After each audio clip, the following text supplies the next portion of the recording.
Do more of what you're doing. It's hard to beat a person who never quits. You have to outlast the other people. You've heard the concept of a 10-year overnight success. People thought Macklemore, a good friend Ben, that Ben came out of nowhere. Macklemore, oh my God, Ben had been making records for 10 years.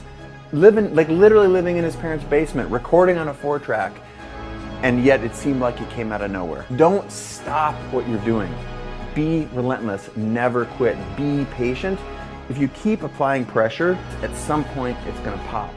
And if you're not applying pressure at that time where it would pop, you walk away, you take a break, you give up, you get soft, you're gonna miss the opportunity.